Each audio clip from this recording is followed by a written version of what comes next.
Então, os erros de Saul. Primeiramente, Saul ele é ungido a rei. Deus até coloca nele um novo coração, dá o espírito sobre ele. E aí Saul no seu reinado ele começa a degringolar. Saul no seu reinado ele começa a ir caindo. Primeiramente, ele peca, está no livro de 1 Samuel capítulo 13. Depois de uma luta, de uma peleja, Saul ele vence e ele queria fazer a oferta que tinha que fazer para Deus. Mas a oferta quem fazia era o sacerdote. E Saul, não querendo esperar o sacerdote, ele vai fazer a oferta, o sacrifício no lugar do sacerdote. E quando o sacerdote Samuel chega, ele diz: eu me senti na obrigação de fazer. E o outro responde: você agiu como um tolo, não guardou o mandamento que o Senhor seu Deus lhe deu. Então, logo aqui, no primeiro erro dele, Deus já havia tirado dele agora ele ser rei, e já tinha estabelecido outro como rei, que vai surgir lá na frente. E vai então Saul, ele começa a agir de forma errônea perante Deus. Ele começa a querer tomar a frente de tudo, começa a querer tomar as decisões de tudo. Então, no capítulo 14, a partir do versículo 24, ele faz um juramento que a Bíblia chama de insensato. Eles estavam em uma peleja, estavam em uma outra luta. Naquele tempo Israel vivia lutando com os povos, os filisteus principalmente. E ele indo para a guerra, ele amaldiçoa todo aquele que comer. Então qualquer um dos seus soldados que comesse seriam amaldiçoados por comer. Mas como é que um povo vai para uma guerra sem comer, sem ter o alimento, sem ter a força que precisa? Então o povo estava exausto, não conseguia mais batalhar.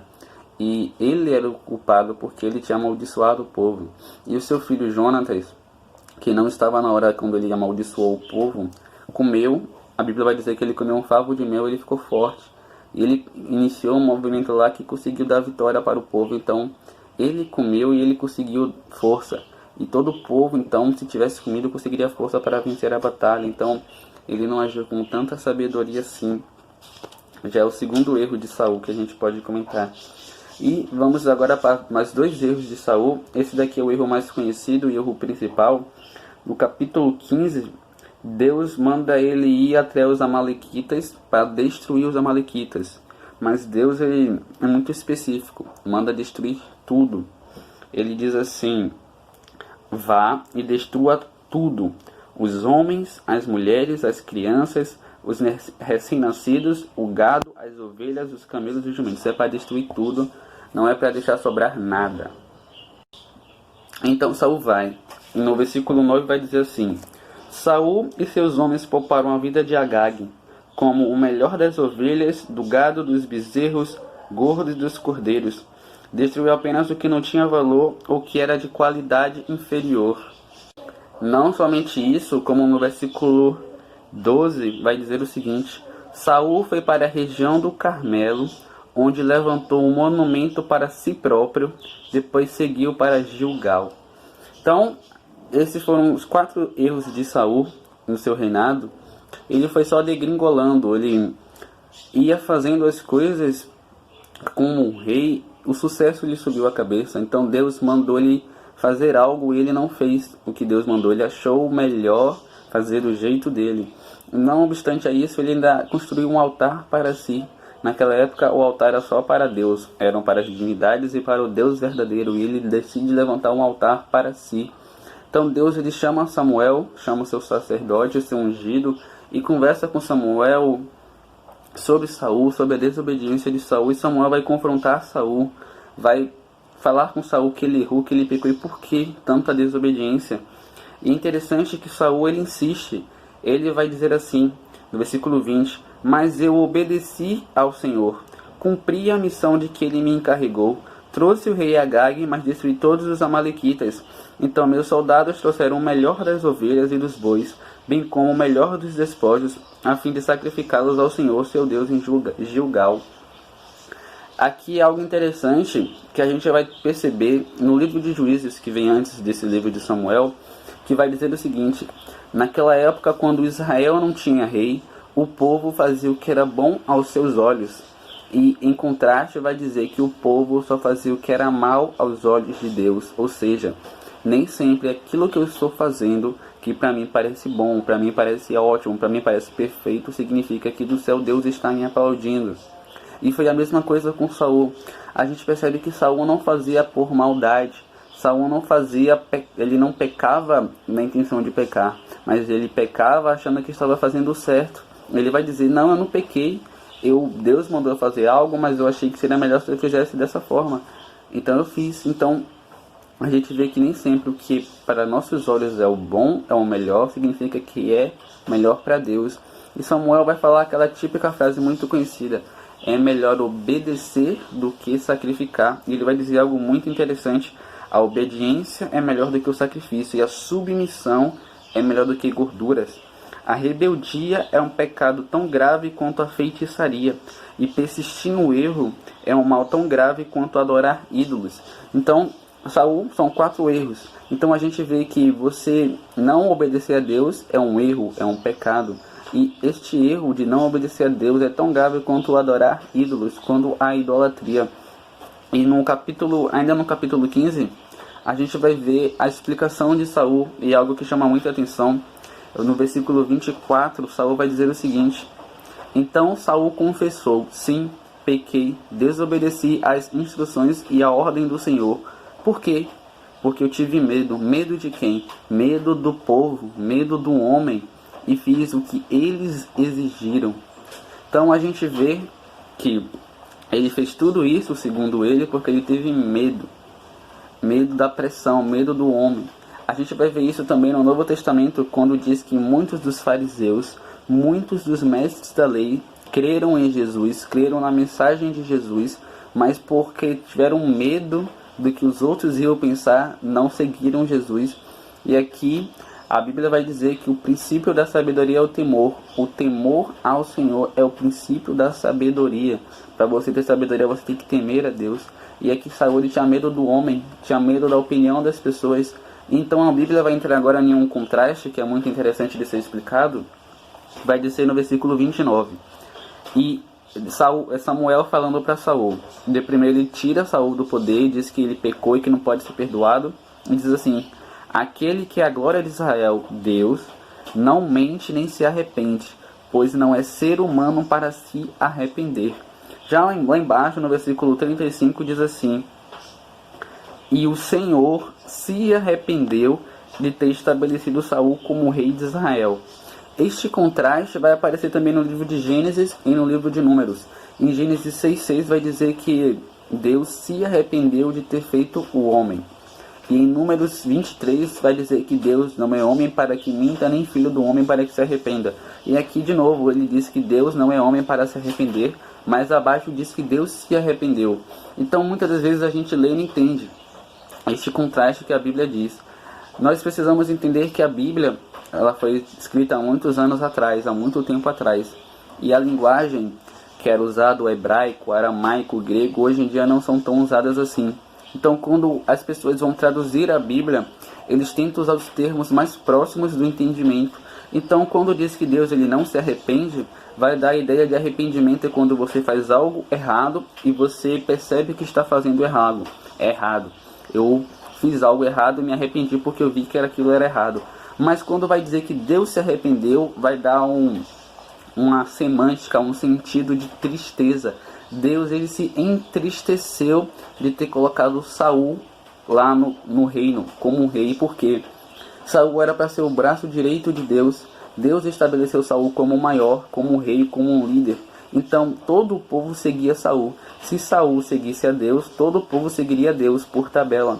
Mas então Deus estabelece Saul, anda, dá um novo coração, coloca o seu espírito sobre Saul e o sucesso sobre a cabeça de Saul, assim como acontece com Gideão, assim como acontece com Sansão. Então Deus ele se entristece, assim como em Gênesis Deus se entristece, ele se arrepende de ter feito o homem, porque ele fez o homem para ser perfeito, para andar na terra e dominar sobre a terra, e o pecado veio, e o coração do homem se encheu de pecado, então Deus se entristeceu, porque ele não fez o homem para ser um pecador. Então, a gente vê que Deus ele fica triste quando ele nos estabelece, quando ele nos dá algo, que o sucesso sobre a cabeça, nós queremos tomar as decisões como se nós fôssemos os donos da nossa vida. Mas nós somos apenas instrumentos usados por Deus. E é interessante, a gente tira essas lições para a nossa vida a gente está sempre seguindo a direção e a ordem de Deus, mas a gente vê que tudo no Antigo Testamento são sombras daquele que haveria de vir. Ou seja, a Bíblia ela está nos ensinando que o erro de Saul, o erro que Davi vai cometer, o erro de Salomão e tantos outros erros são sombras, nos mostram que nós precisamos de alguém que não erre. Nós precisamos de um líder, de um guia, de um mestre, de alguém que nos guie o seu povo, mas que não erre, um homem perfeito, um homem que não peque. Jesus foi um homem, o único homem que foi capaz de não pecar em nenhum mandamento. Ele cumpriu todos os mandamentos de Deus. Ele é um homem perfeito, ele é o autor e consumador da nossa fé. Então a Bíblia, no Antigo Testamento, ela nos ensina a amar a Deus, a entendermos que nós precisamos de Jesus, Deus homem, para nos guiar, e também nos ensina a amar o próximo, a gente não ser pedra de tropeço, porque Saul, como rei, ele era o líder. Então se ele errasse, o povo errava, se ele acertasse, o povo acertava. Então nós temos essa responsabilidade de não ser pedra de tropeço para ninguém, de não levar erro e engano para ninguém, de só levar aquilo que Deus manda. E também temos a responsabilidade de entender e de pregar que nós necessitamos de Jesus. Jesus vai dizer que ele é a videira e nós somos os ramos. Sem ele nós não temos vida. Ele vai dizer, sem mim nada podereis fazer. Então todo o Antigo Testamento vai nos trazer essa ideia de que nós necessitamos de um Salvador. Nós necessitamos de Jesus, porque sem ele nada podemos fazer. Se nós seguirmos as autoridades humanas, em breve nós vamos cair no erro, nós vamos cair no pecado, nós vamos morrer, porque o salário do pecado é a morte, mas o dom gratuito de Deus é vida. Então todo o Antigo Testamento, ele nos traz essa sombra de Cristo, ele nos mostra que nós necessitamos de Jesus, necessitamos de alguém, do próprio Deus encarnado, o verbo que se fez carne para nos guiar até a terra prometida, que nos ajuda a cumprir toda a palavra de Deus. E então depois Samuel vai ungir Davi, o homem segundo o coração de Deus, como rei, porque Saul foi rejeitado. É interessante ver que o sucesso lhe subiu a cabeça. E é interessante também nós percebermos que há dois tipos de pessoa. Há aquele tipo de pessoa que peca por querer, ela tem a noção do que está fazendo e decide pecar por querer. E tem aquela outra pessoa que peca involuntariamente, ela está fazendo errado, mas achando que está fazendo certo. Então, a pessoa que peca por querer, ela também pode querer não pecar. Então, a pessoa decidiu, não, amanhã eu vou assaltar um banco. Aí liga para um amigo, liga para alguém, bora amanhã assaltar um banco, e a pessoa, se ela tiver inteligência, se ela tiver sabedoria, vai dar um bom conselho. Não faça isso, isso está errado, não é isso que Deus quer de você, não tem porquê, isso pode dar ruim, você pode morrer, isso não é bom para que se faça, e a pessoa pode mudar. Assim como ela decidiu pecar, ela pode decidir não pecar. Mas a pessoa que peca sem saber que está pecando, ela vai continuar fazendo e achando que está arrasando. E Paulo vai falar sobre isso. Como é que eu ia saber que cobiçar é pecado se na Bíblia não falasse que cobiçar é pecado? E quanto nós continuarmos fazendo as coisas, achando que estamos fazendo tudo certo, mas a gente vai cair. E esse é o pecado que faz em nós. Se nós seguimos a nossa carne, a nossa natureza humana, vamos achar que tudo que estamos fazendo é o certo. E a gente vai só fazendo e caindo. Porque um abismo chama o outro. E aí vem a palavra de Deus revelada para nós, para nos mostrar o que é certo, o que é errado, o que é o caminho, a verdade e a vida. Então, agora nós podemos decidir. Agora eu sei o que é certo. Se eu decido errar, é por minha conta em risco. Mas eu posso decidir não errar. Mas aquela pessoa que está errando, sem saber que está errando, ela está correndo um grave perigo. Por isso é importante nós meditarmos na palavra de Deus. Em Efésios 5:10, Paulo vai dizer: procurem descobrir o que agrada ao Senhor. A gente viu que o erro de Saul foi que ele teve medo do homem e ele quis fazer o que o homem exigiu. E muitas das vezes nós fazemos isso, nós queremos impressionar o homem, queremos agradar o homem, e para isso nós desobedecemos a Deus, deixamos de falar, deixamos de fazer, para que ninguém fique com bico, ninguém fique com o braço cruzado, com cara fechada. E o princípio da sabedoria é o temor ao Senhor, mas vale agradar a Deus do que agradar aos homens. Então estes foram os erros de Saul, que lhe custaram o reino, lhe custaram a unção de Deus, e ele depois daqui vai só degringolar. É isso.